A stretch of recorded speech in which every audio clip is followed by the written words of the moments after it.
Corona नावाच्या महामारीने आपल्या जगण्याचे आयाम बदललेत हे नक्की.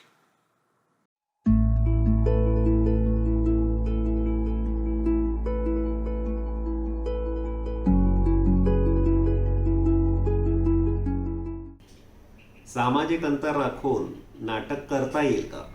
सामाजिक अंतर राखून नाटक बघता येईल का? या प्रश्नांचा शोध घेणं, पर्यायाचा विचार करणं, या प्रोसेस आता सुरू झालेल्या आहेत. कोरोनामुळे आणि या लॉकडाऊनमुळे बऱ्याच गोष्टी इथे बंद पडलेल्या आहेत, महाराष्ट्रात बंद पडलेल्या आहेत. आणि सगळ्यात मोठा परिणाम हा आपल्या फिल्म इंडस्ट्री, टेलिव्हिजन इंडस्ट्री आणि नाटक एकांकिका यावर झालेला आहे. या साथीच्या आजारामुळे एकूण याच्या पुढचं नाटक कसं असेल याबाबतचे प्रश्न जगभरातल्या नाटकाच्या अभ्यासकांना, विचारवंतांना पडलेले आहेत आणि ते त्याचा विचार करतायत. 2001च्या 9/11 नंतर जसं विमान प्रवासाचं सगळं गणित, सगळं स्ट्रक्चर बदललं, तसं कोरोनामुळे परफॉर्मिंग आर्टचं, म्हणजे लोक एकत्र येऊन जी कला सादर करतात अशा कला प्रकाराचं भविष्य बदलेल. आपण सगळेच रंगकर्मी आज एका वेगळ्या स्थित्यंतराच्या उंबरठ्यावर उभे आहोत. स्थित्यंतरापेक्षा सुद्धा मला वाटतं हा यानंतर येणारा काळ हा पुनरुत्थानाचा काळ असेल. आजपर्यंत ज्या पारंपरिक पद्धतीने, ज्या पारंपरिक माध्यमातून आपण नाटक करत आलेलो आहोत, त्या सगळ्या पारंपरिक पद्धतींचा, माध्यमांचा आपल्याला यानंतर वेगळ्या पद्धतीने विचार करावा लागणार आहे, एवढं निश्चित. आता तो विचार आपण कशा पद्धतीने करतो, ती सगळी माध्यमं बदलण्यासाठी, मार्ग बदलण्यासाठी आपण कुठल्या पद्धतीने पावलं टाकतो, हे मला वाटतं येणाऱ्या काळात फार महत्त्वाचं ठरणार आहे. असं की नाटक ही समूहाची कला आहे. आपण समूहासमोर नाटक सादर करतो, एका रंगमंचावर नाटक सादर करत होतो आतापर्यंत, पण आता समूहालाच परवानगी नाही. रंगभूमी ही प्रश्नांची उत्तरं शोधणारी भूमी आहे. रंगभूमीवरती सतत समाजातल्या प्रश्नांची उत्तरं सापडत असतात. नाटक करणाऱ्यांपुढं ह्या आव्हानानं खूप मोठा पेच उभा केलेला आहे. कारण दैहिकता, प्रत्यक्षता, सामूहिकता हे 3 नाटकाचे मूलाधार आहेत आणि हे नवं आव्हान या मूलाधारांवरच घाव घालत आहे, या मूलाधारांवरच प्रचंड मोठा दबाव आणत आहे. आणि नाटक करणारे चिंतेत सापडलेले आहेत की आता आपण नाटक कशा पद्धतीनं करू शकू.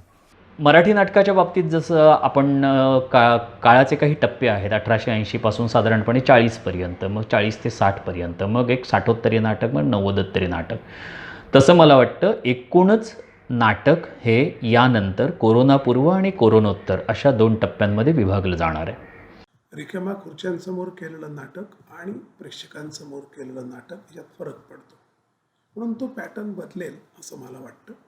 म्हणजे ज्याला आपण सादरीकरण कला म्हणतो, ही सादरीकरण जी कला आहे ती सादरीकरण कला जिवंत कला अशी म्हटली जाते. ती जिवंत कला न राहता ती एखाद वेळेस व्हर्च्युअल आभासी पद्धतीने चालवावी लागेल की काय असं वाटतंय. आणि एक चांगली गोष्ट आहे अशी म्हणायला हवी की या चिंतेतून आपण नाटकासाठी काही नव्यानं करता येईल का याच्या विचारात सुद्धा. महत्त्वाचं एवढंच आहे की कोणत्याही अशा कालावधीमध्ये नाटकवाल्यांनी नेहमी खूप अडचणीच्या काळामध्ये नाटकवाल्यांनी खूप विचार केलेला आहे.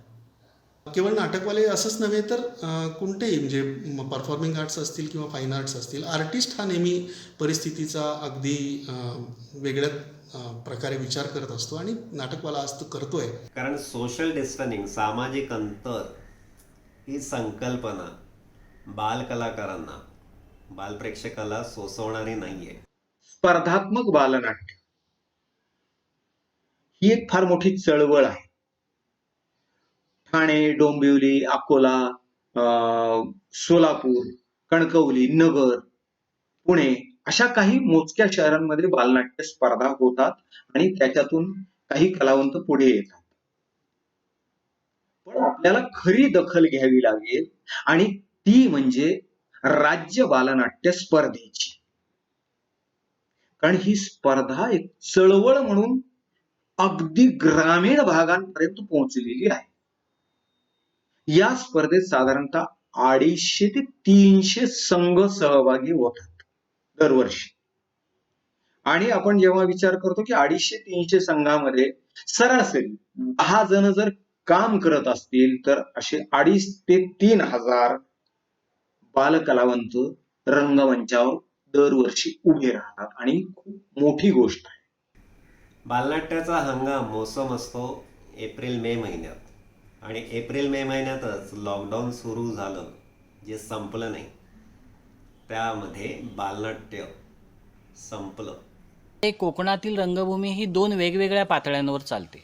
एक ही आमच्यासारख्या संस्था ज्या हौशी नाटक करतात, राज्यनाट्यापासून सुरू करतात, आणि दुसरं म्हणजे कोकणातील ही जी लोककला आहे, म्हणजे खास करून सिंधुदुर्गातील दशावतार, रत्नागिरी पट्ट्यातील खेळ. तसं बघायला गेलं तर या लॉकडाऊनचा सगळ्यात मोठा प्रॉब्लेम हा ह्या लोककलांना होतो. कारण सिंधुदुर्गाबद्दलच बोलायचं झालं तर दशावतारी नाटक हे जवळजवळ सिंधुदुर्गात पूर्णपणे व्यावसायिक पद्धतीनेच केलं जातं आणि हे करणाऱ्या आजच्या घडीला साधारण 90 ते 95 संस्था सिंधुदुर्गातच आहेत. हे दशावतारी कलाकार हे श्रमिक आहेत. कोण मोलमजुरी करतो, कोण मूर्तिकाम करतो, शेती करतो, काही कुठे छोटी मोठी नोकरी करतात आणि रात्रीची ही मंडळी दशावतारी नाटकातून कामं करतात. हा पूर्ण जो मे महिन्यापर्यंतचा जत्रांचा सीझन असतो, ज्यामध्ये हे नाटक होतं, ते आज पूर्णपणे जवळजवळ वर्षभरामध्ये सिंधुदुर्गातच 2 ते 2,500 प्रयोग दशावतारी नाटकांचे सगळ्या संस्थांचे मिळून होतात, जे या मितीला बंद आहे. आणि हे प्रयोग गावातील जत्रा, धार्मिक महोत्सव यावरच अवलंबून असतात. आता धार्मिक महोत्सव आणि जत्रा जर होणार नसतील तर हे प्रयोग होण्याचा प्रश्नच उद्भवत नाही. तर त्यांनी यामधून काय मार्ग काढायचा हा एक मोठा प्रश्न आहे, ज्याला या मितीला तरी आपल्याकडे उत्तर नाही. ते बरेच लोककलावंत आहेत, ज्या लोककला आहेत, पिंगळ्या आहे किंवा बहुरूपी आहे, गोंधळासारखी लोककला आहे. आपण रत्नागिरीचा विचार केला तर नमन, जाखडी, दशावतार असे प्रयोग करणारे लोक आहेत. त्यातले बरेच कलाकार फक्त याच क्षेत्रावरती अवलंबून आहेत, म्हणजे त्यांचं कुटुंब या क्षेत्रावरच फक्त चालतं. आजच्या घडीला सिंधुदुर्गात जवळपास 100 दशावतारी नाट्य मंडळं आहेत आणि या प्रत्येक दशावतारी नाट्य मंडळात साधारण 10 ते 12 जण पकडले तर 1200 कलाकार या दशावतारी नाटकांवर अवलंबून आहेत. त्यांना जे काही 200-300 रुपये मानधन मिळतं, त्या मानधनावर त्यांची गुजराण होत असते. साधारणपणे ऑक्टोबर टू मे, जून पहिला आठवडा हा दशावतारी नाटकांचा हंगाम असतो आणि ह्या मार्च, एप्रिल, मे आणि जूनचा पहिला आठवडा या साधारण 3-3.5 महिन्यात या मंडळांचे जवळपास 100 प्रयोग ठरलेले असतात प्रत्येकाचे. त्यामुळे या दशावतारी कलाकारांचे खरोखरच हाल झालेले आहेत. मार्च, एप्रिल, मे हा आमचा 3 महिन्याचा खरा सीझन असतो. या सीझनमध्ये महाराष्ट्रातल्या अर्ध्या महाराष्ट्रात यात्रा सीझन असतो आणि यात्रा म्हटलं की तमाशा हा यात्रेचा सर्वात मोठा महत्त्वाचा कार्यक्रम आणि त्या यात्राच बंद झाल्यामुळे तमाशाच्या कार्यक्रमावर बंदी आली आणि त्या बंदीमुळे आमचं उपजीविकेचं सगळं साधन ठप्प झालं. मराठी व्यावसायिक नाटक आणि मराठी रंगभूमी चळवळ अशा 2 भागामध्ये मला विचार करावा लागेल. नाटकाचं काय करायचं हा प्रश्न आपल्याला 2 स्तरांवर विचारात घ्यावा लागेल. 2 नाटक करण्याच्या पद्धतींच्या संदर्भात विचार करावा लागेल. एक आहे नाटक करण्यासाठी म्हणून नाटक करणाऱ्यांचा समूह असतो, तो ज्याला नाटकातून काहीतरी म्हणायचं असतं, नाटक करण्याचा आनंद घ्यायचा असतो, नाटक करून बघायचं असतं, म्हणून ते नाटक करतात. हा एक समूह आहे, एक रंगकर्मींचा गट आहे असं आपण म्हणू. दुसरा गट आहे जे नाटक करतात, प्रामाणिकपणे करतात, सर्जनशक्ती पणाला लावून करतात, पण नाटक करण्याबरोबरच नाटक करण्यातून स्वतःची उपजीविका साधणे ह्याही त्यांचा एक महत्त्वाचा भाग असतो, त्यांचं लक्ष असतं किंवा ध्येय असतं असं आपण म्हणू. हा कालखंड माझ्यासाठी नाटक या विषयाचा जास्तीत जास्त विचार करण्याचा किंवा त्याचा अभ्यास करण्याचा काळ म्हणून मी त्याच्याकडे पाहतोय. मराठी व्यावसायिक रंगभूमीचे येणारे दिवस हे फार कठीण राहणार, हे वेगळं सांगायची गरज नाही आहे. याबद्दल सगळ्यांना कल्पना आलेली आहे. प्रत्यक्ष नाटक ज्या वेळेला सुरू होईल त्यावेळेला त्याचं स्वरूप काय असेल ते कशा पद्धतीने लिहिलं जाईल, ते एकल नाटक असेल का किती पात्रांचं नाटक असेल, प्रेक्षक संख्या कशी असेल, प्रेक्षक कसे बसले जातील, नाटकाचा सेट कशा पद्धतीने केला जाईल, नाटकामध्ये हे नवीन तंत्रज्ञान जास्त प्रमाणामध्ये येईल का, अशा ज्या काही प्रश्न उपस्थित केले जात आहेत ते महत्त्वाचेही आहेत. ह्या सगळ्या भीतीला ओलांडून नाटकासाठी प्रेक्षकांनी येणं, यासाठी त्याला खूप मोठे सरप्राइजेस आपल्याला देणं गरजेची आहे. ती सादरीकरणाच्या दृष्टीने देणं गरजेची आहे आणि आपल्या नाटकाच्या खर्चाच्या आयोजनातसुद्धा किंवा त्याच्या आराखड्यातसुद्धा काहीतरी विशिष्ट पद्धतीनं एक आटोपशीर असं धोरण आखण्याची गरज आहे. जर मी एखाद्या नाटकाचा प्रयोग केला तर किती लोकांना मी त्या नाट्यगृहात बसण्याची व्यवस्था करू शकणार आहे, मी सोशल डिस्टन्सिंगचं किती योग्य रीतीने नियमाचं पालन करू शकणार आहे. कॅन्टीनमध्ये खाद्यपदार्थ जर आज आपण ठेवणार नसलो तर तो कॅन्टीन चालवणारा जो वर्षानुवर्ष तिथला माणूस आहे त्याचं उदरनिर्वाह कसं होणार आहे. आज डोअरकीपरला उभा असलेला डोअरकीपर जो आहे तर त्याला कशा पद्धतीने येणाऱ्या प्रेक्षकांशी हातमिळवणी करणं किंवा त्याच्या हातातलं तिकीट घेऊन त्याच्या आसनाची व्यवस्था योग्य ठिकाणी आहे तिथे त्याला नेऊन पोचवणं, हे सगळं करण्याची जबाबदारी त्यांच्यामुळे ही एक प्रकारचं ट्रेनिंग नव्या स्वरूपाचं सगळ्यांनाच घ्यावं लागणार आहे. एकतर नाटक सादर करणं, नाटकाला होणारी गर्दी आणि त्या गर्दीत म्हणजे उद्या थिएटर उघडतील, 200चं थिएटर होऊ शकेल किंवा 200 लोकांना प्रवेश दिला जाईल, 4 खुर्च्या सोडून माणसं बसतील, हे सगळं जरी नियमाने केलं तरी किती लोक ही रिस्क घेऊन तयार होतील रिस्क घ्यायला आणि नाटक पाहायला, याबद्दल मला शंका आहे. पण मराठी व्यावसायिक रंगभूमीवरती ज्या काही कलावंतांची उपजीविका आहे, ज्यावरती त्यांच्या कुटुंबाचा परिवाराचा उदरनिर्वाह होतो, अशा अनेक कलावंतांसमोर आज वेगळं आव्हान आलेलं आहे. निर्माता म्हणून यापुढे नाटक करताना त्याच्यात व्यावसायिक गणित असणं स्वाभाविक आहे, व्यावसायिकता बघणं गरजेचंच आहे. पण आज जो तिकीट दर आहे त्यापासून सुरुवात करायची तर तिकीट दरात काय आपण बदल करू शकतो, म्हणजे कमी करू शकतो का. कारण की आज या महामारीनंतर जे थिएटरकडे येणाऱ्या प्रेक्षकांची संख्या आहे याच्यात डेफिनेटली परिणाम होणार आहे. या नव्या परिस्थितीमध्ये प्रेक्षक संख्येला शरण असणारं, प्रेक्षक संख्येतून उद्भवणाऱ्या अर्थकारणाला शरण असणारं व्यावसायिक नाटक कसा मार्ग काढेल, हा खरं तर एकट्या दुकट्या व्यक्तीच्या चिंतनाचा विषयच नाही. ते मोठ्या प्रमाणामध्ये संस्थात्मक पातळीवर एकात्मिक पद्धतीनं करण्याचं काम आहे आणि ते तसं कदाचित सुरूही झालेलं असेल. जसं प्रत्येक कुलपात एक किल्ली असते, तसं या संकटाची एक संधी आहे.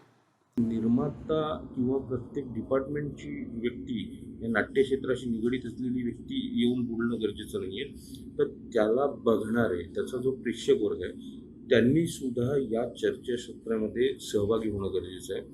की जे जाणकार प्रेक्षक आहेत की ज्यांना खरंच नाटक ज्यांनी सातत्याने बघितलं आहे, म्हणजे मी म्हणतो जसं सातत्याने नाटक करणारा निर्माता किंवा रंगकर्मी आहे तसं नाटक सातत्याने बघणारा प्रेक्षक वर्ग सुद्धा आहे. त्या प्रेक्षक वर्गाच्या विचाराला आपण जर या सगळ्या रंगकर्मींच्या चर्चेत सहभागी करून घेऊ शकलो तर त्याचा निश्चित पुढच्या काळासाठी फायदा होऊ शकेल आणि त्या पद्धतीनेच आज वाटचाल करणं गरजेचं आणि सगळ्यांना एकत्र संघटितपणे येऊन काम करावं लागणार आहे. बालनाट्यासाठी आपल्याला वेगवेगळे अवकाश शोधावे लागतील.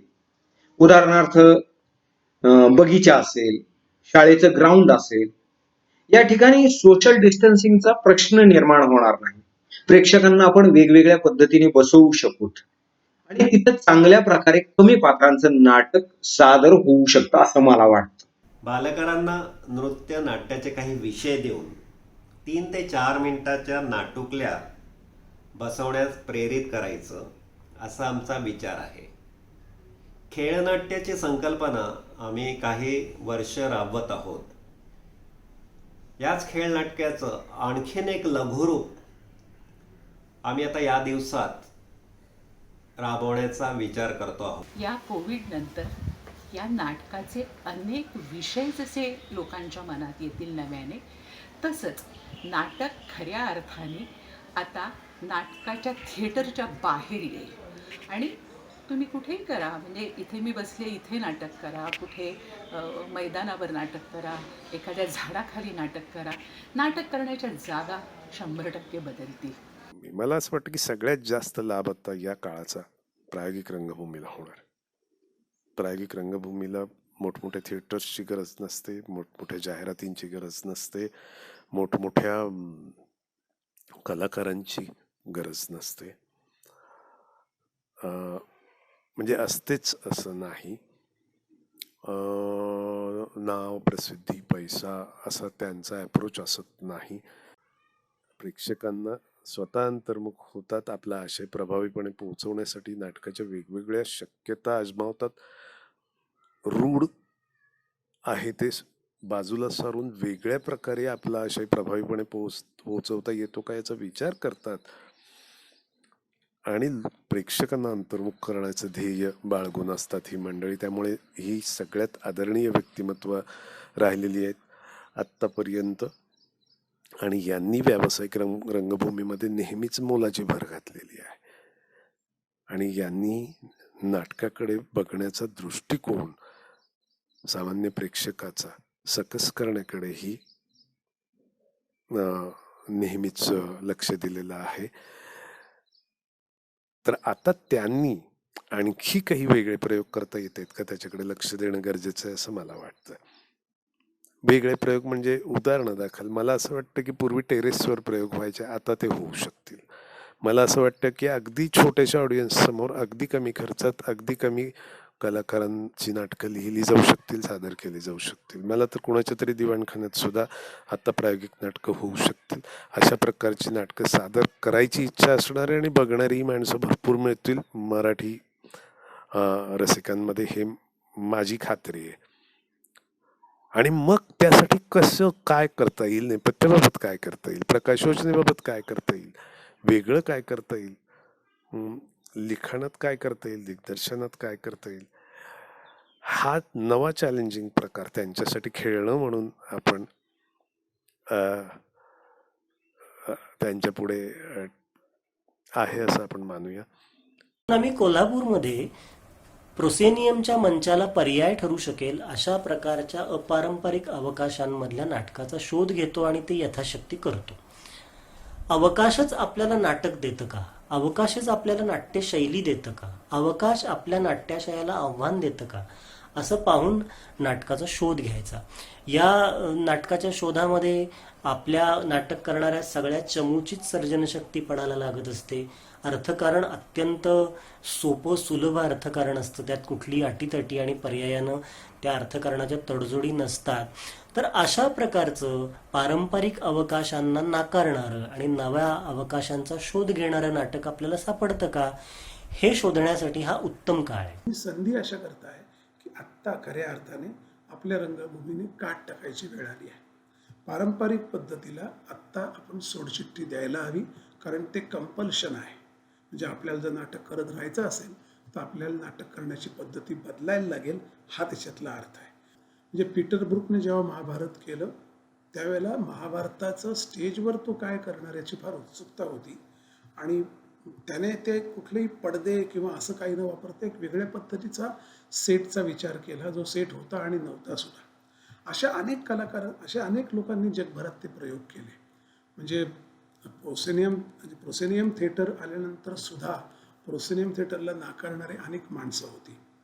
त्यामुळे आपण त्या चौमिती किंवा त्रिमितीमध्ये अडकून न पडता व्हर्च्युअल मितीमध्ये थिएटर करणं ही काळाची गरज असेल आणि ते जो चांगल्या पद्धतीने करू शकेल त्याला प्रेक्षक मिळेल. रंगमंदिराच्या मॅनेजर्सशी बोलून ज्या पद्धतीने चित्रपटात मल्टिप्लेक्सला कुठल्याही पद्धतीचं भाडं नसतं, प्रेक्षक येईल त्याच्या पर तिकीट त्याचं शेअरिंग असतं.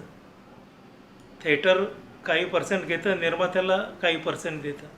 अशा पद्धतीने काही 4-6 महिने जर आपल्याला उपाययोजना करता आली की रंगमंदिरांनी जर प्रेक्षक संख्येप्रमाणे भाडं आकारलं, जर 200 लोक आलेत आणि 200 रुपयाचं तिकीट आहे, तर भाड्यातले त्यांनी जर 75 रुपये घेतले, 125 रुपये निर्मात्याला दिले, अशा पद्धतीने जर नाटक व्यवसायाला सगळ्यांनी सपोर्ट केला तर कदाचित खर्च कमी होईल. खर्च कमी झाला तर निर्मात्याला त्याचे प्रयोग करणं शक्य होईल. सरकारनं, राज्य सरकारनं करमणूक कर हटवला तर तिकिटाचे दर कमी व्हायला मदत होईल. त्याचप्रमाणे नाट्यगृहाचं भाडं हे खूप मोठ्या प्रमाणात असतं. तिथे नाट्यगृहाच्या भाड्यामध्ये जर सरकारने काही 50% स्वतः भार वाहिला तरीही तिकीट दर कमी होण्यास मदत होईल. म्हणजे जर हे सगळं असं घडलं तर समजा 100 रुपये तिकीट जर समप्रमाणात सगळ्यांना सारखं तिकीट लावलं तर चांगल्या प्रकारे प्रेक्षक वर्ग आपल्याकडे येऊ शकेल किंवा काही महिने आपल्याला हे असं सांभाळता येईल असं मला वाटतंय.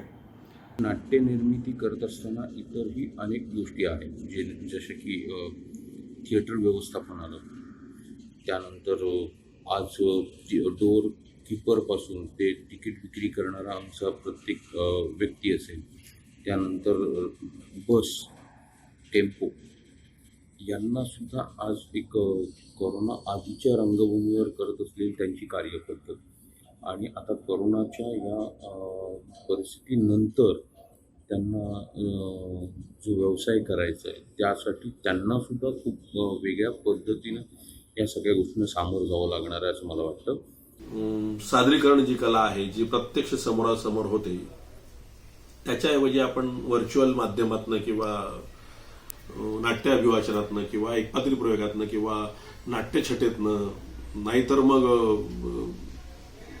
आणखीन काही तंत्रज्ञानाचा वापर करून, जसं क्वारंटाईन थिएटरच्या माध्यमातून केलं जातं, वेगवेगळ्या ठिकाणी लोक आपापली शूटिंग करतात आणि ते एकत्र करून करतात, असंही काही माध्यमातून आपण करू शकतो.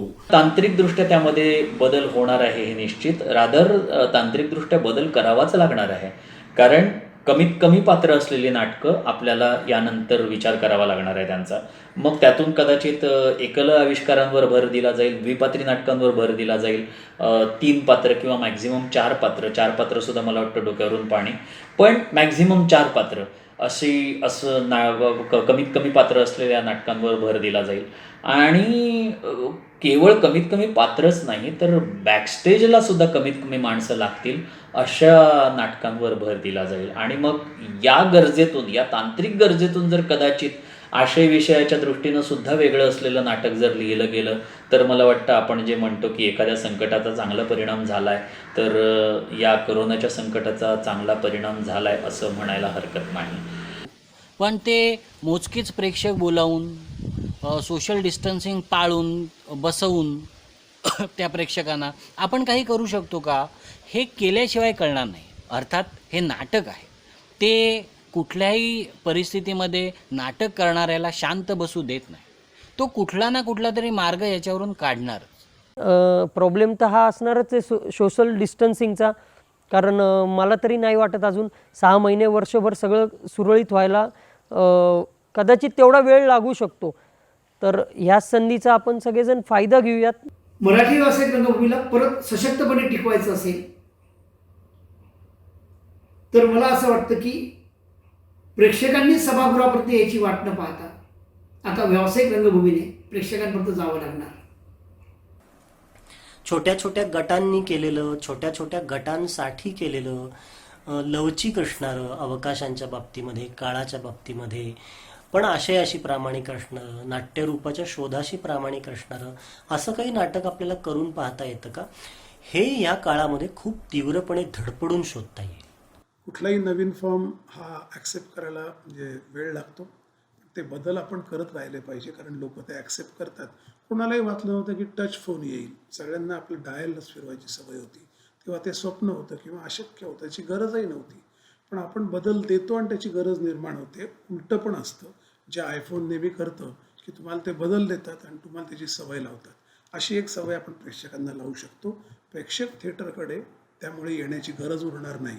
प्रेक्षकांनी कुठे पाहावं याच्याकरता अनेक गोष्टी विकसित होऊ शकतात, अनेक टेक्नॉलॉजी प्लॅटफॉर्म होऊ शकतात, त्याचे सबस्क्राईब प्रेक्षक होऊ शकतात, त्याचा कॉमेंट बॉक्स होऊ शकतो, प्रेक्षक ते अर्ध बघू शकतात, नंतर वेळ असेल तेव्हा बघू शकतात, एखादं नाटक त्यांनी सलग बघावं अशी आपण सूचना देऊ शकतो. म्हणजे एक एक्सचेंजचा जो फॉर्मॅट आहे तो जरी लाईव्ह नसला तरी त्याला एक टेक्स्च्युअल रिॲक्शनचं सोय असेल त्याच्यावर कदाचित एकमेकापर्यंत भावना पोचू शकतात. हा बदल होऊ शकतो. संत स्त्रियांनी लिहिलेले जे काही अभंग आहेत ते कुठल्या काळातले? खूप जुन्या काळातले. 13व्या शतकामध्ये जना म्हणते, डोईचा पदर आला खांद्यावरी, भरल्या बाजारी जाईन मी. नाट्य आहे त्याच्यामध्ये. 18व्या शतकामध्ये विठा म्हणते, भरतार हो मजसी ओढतो एकांती, भोगावे मजसी म्हणून या. मुद्दा असा आहे की तेव्हाही वेगळ्या पद्धतीने नाट्य खरंच आपल्यासह होतं. आपल्या मातीमध्ये एका पद्धतीने एक ज्याला आपण म्हणू ना की धर्माशी निगडीत नाटक खूप होतं, ज्याला बाग्या मुरळी किंवा गोंधळी ह्या पद्धतीचं जे कोणी आहे किंवा लोककलाकार जे आहेत ते वेगळ्या पद्धतीने करणारे आहेत.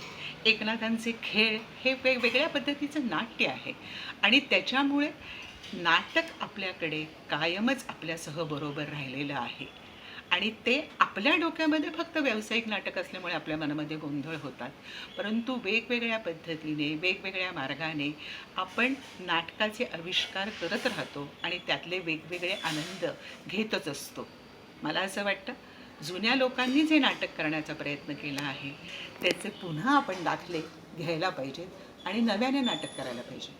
व्यावसायिक नाटक किंवा चित्रपट हे शहरांमध्ये सुरू व्हायला थोडा वेळ लागेल कदाचित, पण मला वाटतं की ग्रामीण भागात ज्या उत्सवांमध्ये जी नाटकं होतात ती रंगभूमी आधी सुरू होईल. कारण या रंगभूमीला प्रेक्षक माळावर बसतात, म्हणजे ओपन थिएटरसारखा अनुभव असतो.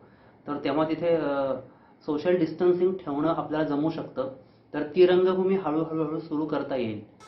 आपल्याला नाटकांनी काय द्यावं किंवा कुठल्याही कलांचा हा माणसाच्या जगण्यामध्ये नेमका काय अविभाज्य भाग असतो याचा जर विचार केला तर त्याची उत्तरं आपल्याला मिळू शकतील असं मला वाटतं. अनेक जण आता वेगवेगळ्या माध्यमांमधनं अभिवाचनं करतायत, वेगवेगळ्या कवितांचं सादरीकरण होतं आहे, वेगवेगळ्या कथांचं सादरीकरण होतं आहे. अनेक कलाकार आपल्या वाचिक कायिक अभिनयावरती स्वतः परिश्रम घेताना दिसत आहेत आणि हा खूप महत्त्वाचा टप्पा आहे. कलाकाराला स्वतःला समृद्ध होण्यासाठी म्हणून जो वेळ अपेक्षित असतो तो वेळ या पद्धतीने या 40-45 दिवसाच्या कालावधीमध्ये आपल्याला मिळाला आहे असं मी मानतो. आणि त्याच्यामुळं मला जे नाटक ह्याच्या पुढचं येईल ते आधीच्यापेक्षा निश्चितपणे समृद्धतेने नटलेलं किंवा माणसाच्या जगण्यामध्ये जाणीवांमध्ये वाढ करणारं, त्याला समृद्ध करणारं असावं अशी माझी एक अपेक्षा आहे. सॅम्युएल बेकेटचे जे काही प्रयोग आहेत ते सॅम्युएल बेकेटचे प्रयोग 2-2, 3-3 मिनिटाचे असतात आणि त्या 2-2, 3-3 मिनिटांमध्ये फार कमी पात्र असतात आणि त्याच्या यूट्यूब लिंक्स वगैरे ज्या आहेत त्या उपलब्ध आहेत. सॅम्युएल बेकेटच्या ज्या शॉर्ट प्ले म्हणू आपण किंवा लघुनाट्य हा जो प्रकार आहे तो त्यातनं केलेला आहे. असा काही प्रकार आपल्याला करता येऊ शकतो का, म्हणजे आपण करू शकतो का, याची पण आपल्याला चाचपणी करणं गरजेचं आहे. समजा एक नाटक आहे त्याच्यात एक 10 सीन्स आहेत आणि त्या 10 सीन्सचे 4 लोकेशन्स असतील. म्हणजे आपण रंगमंचावर दाखवतो ते घर, आउट हाऊस, आणखीन कुठलं काय वरांडा, आणखीन काही आपण सिटिंग जे काही दाखवत असतो ते किचन. तर अशी एक संधी असू शकते की यानंतरचे नाटक तयार होईल किंवा म्हणजे मला वाटतं अभिजित सारख्या नाटकाबद्दल प्रयोग करत राहणाऱ्या माणसांनी हे करणं सोयीचं आहे किंवा शक्य आहे की त्या नाटकाच्या सीनप्रमाणे जर नटांनी तिथे तशा पद्धतीचं शूट केलं. म्हणजे माझ्या घरी मी माझ्या किचनमध्ये किचन शूट केलं आणि 2 लोक असतील तिथे 2 लोक एका सीनमध्ये 2-3 लोक असतात फार तर त्यांचे सीन एका ठिकाणी होऊ शकतात. पण ॲक्च्युअली लोकेशन घेतलं तर रंगमंच आणि स्टेज हा विषय संपेल. हे नाटक झूम एक ॲप्लिकेशन अशा कुठल्याही व्हिडिओ ॲप्लिकेशनवर शूट करता येईल. तशी बॅकग्राऊंड पण हल्ली आपल्याला देता येतात. खूप टेक्नॉलॉजी पुढे गेल्या आहेत. आपल्याला एका ठिकाणी नाटक करून पण त्याला बॅकग्राऊंड बदलता येतो. म्हणजे अख्खा सेट व्हर्च्युअल होऊ शकतो आणि ते पॉसिबल आहे. ते अनेक लोक करतात. अनेक येणाऱ्या सायफाय मूव्हीजमध्ये जे मागे सीन असतात ते कधीच त्या सेटचा भाग नसतो, ती व्हर्च्युअल ॲडिशन असते, हे आपल्याला माहिती आहे. त्यामुळे नाटकाच्या सेट्स हा व्हर्च्युअल सेट अशी एक कन्सेप्ट येऊ शकते. 100% अशी धडपड आपण जर केली तर आपल्याला नव्या नाट्य प्रकारांचा आणि नव्या नाट्य मंचन पद्धतींचा शोध लागेल, यात काहीच शंका नाही. अत्यंत कमी खर्चामध्ये, अल्प खर्चामध्ये, कमी साधनांमध्ये, छोट्या समूहामध्ये ज्या ज्या कलाकृती आम्हाला उभ्या करता येईल त्या कलाकृतींची निर्मिती करून आम्हाला उपलब्ध त्या प्रेक्षकांपर्यंत जाऊन आमच्या कलाकृत्या सादर कराव्या लागणार आणि काही काळ ही रंगभूमीची गती, ही रंगभूमीची पकड आम्हाला टिकून ठेवावी लागणार आहे. आणि आपण असं म्हटलं की नाही मग ती पूर्वीची मजा नाही, तर पूर्वीची मजा नाही हा आपण डायलॉग खूप वर्ष ऐकतोय. 9-9 तास चालणाऱ्या संगीत नाटकांची आता मजा नाही. आम्ही पहाटे 5ला घरी यायचो, आता नाटक केव्हा सुरू होतं संपतं कळत नाही. हे सगळं झालं आहे, हे सगळं ॲक्सेप्ट केलं आहे. त्यानंतर छोट्या नाटकांना लोकांनी गर्दी केली आहे, त्याच्या हजारावर प्रयोग झाले आहेत. विनोदी नाटकांना केली आहे, गंभीर नाटकांना केली आहे. त्यामुळे प्रयोग करत राहणं आणि आपल्या नाटकाला आपण प्रयोग म्हणतो, त्यामुळे खऱ्या अर्थाने त्या शब्दाशी सचोटीने जुडलेलं असणं एवढं आपलं कर्तव्य आहे आणि ते रंगकर्मी म्हणून आपण केलं पाहिजे. आणि मला असं वाटतं मराठी रंगभूमीवरील आत्ताची परिस्थिती बघता इतके प्रतिभावान माणसं मराठी रंगभूमीवर आहे. भारतामध्ये अशी रंगभूमी नाही. मी स्वतः अनेक राष्ट्रीय संस्थांवर काम करतो, मला माहिती आहे की मराठी रंगभूमी ही इतर रंगभूमी तुलनेत किती उच्च दर्जाची आहे. त्यामुळे तिथल्या लोकांना फक्त वळण घ्यायचं आहे, कूस बदलायची आहे. त्यांच्या क्रिएटिव्हिटीला तेवढीच ऊर्जा लागणार आहे, तेवढीच ऊर्जा त्यांना खर्च करायची आहे. फक्त कूस बदलायची आहे, मिती बदलायची आहे, परिमाण बदलायचं आहे, परिणाम तेच राहू शकतात. आणि हा चॅलेंज आहे आणि मला वाटतं कोरोनाच्या निमित्ताने हा चॅलेंज स्वीकारायची आपल्याला संधी आली आहे. आपण तिचा फायदा घेऊ. आणि मला खात्री आहे की आपली परिस्थिती, आपली व्यवस्था, आपण या व्यवस्थेमध्ये काय स्वीकारलं, काय नाकारलं, किती गोष्टी आपण अपरिहार्यपणे स्वीकारल्या, किती गोष्टी आपण गमतीनं स्वीकारल्या, आपल्या मर्जीनं स्वीकारल्या, या सगळ्याचा विचार होतो आहे. आणि याचं रिफ्लेक्शन हा पिरियड संपल्यानंतर आपल्या सगळ्या कलाविश्वामध्ये दिसणार आहे, याची मला खात्री वाटते. नाटक ही खूप जुनी गोष्ट आहे आणि ती या मातीतली आहे. त्याच्यामुळे ती खऱ्या अर्थाने इथे रुजलेली आहे, ती अशी जाणार नाही. तमाशा आहे, भारूड आहे, शाहिरी आहे, कलापथकं आहेत, बँडवाले आहेत, वाजंत्री आहेत, भारुडावाले आहेत, कीर्तनावाले आहेत, कलापथकावाले आहेत, अशी असंख्य लोककलावंत मंडळी या करोनाच्या ह्याच्यात होरपळून निघालेली आहे. आणि अशा सर्व लोककलावंतांना शासनाने साथ द्यावी अशी माझी कलावंतांतर्फे आग्रहाची कळकळीची विनंती.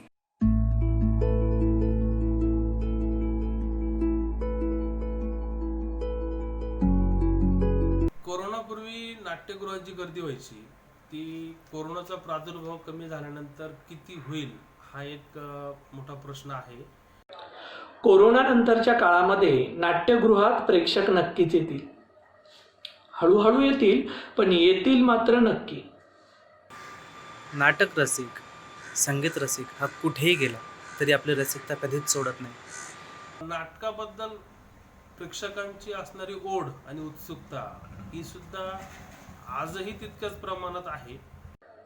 पहिल्या महायुद्धानंतर संपूर्ण युरोप खंडामध्ये दुःखाचं सावट पसरलं होतं. कोणी नवरा गमावला होता, कोणी मुलगा गमावला होता, कोणी वडील गमावले होते. आणि त्याच वेळी चार्ली चॅप्लिनच्या कारकिर्दीला सुरुवात झाली. गिरणी कामगारांनी मराठी रंगभूमीला सुवर्ण काळ आणला होता, कारण त्यावेळीच्या गिरणी कामगारांचे प्रश्न, त्यांचे दुःख, त्यांचे विवंचना, त्यांचा थकवा हे दूर करण्याचं काम मराठी रंगभूमीने केलं होतं. आणि हेच काम कोरोना नंतरच्या काळामध्ये रंगभूमी करणार आहे. बाह्य जगामध्ये जे दुःख, नैराश्य पसरलेलं आहे त्यापासून माणसाला मानसिक स्वास्थ्य देण्यासाठी, समाधान देण्यासाठी, आनंद देण्यासाठीचं काम हे रंगभूमी करणार आहे. आणि त्यामुळे प्रेक्षक हे नक्कीच हळूहळू का होईना नाट्यगृहाकडे वळतील आणि नाटकांना पुन्हा सुगीचे दिवस येतील.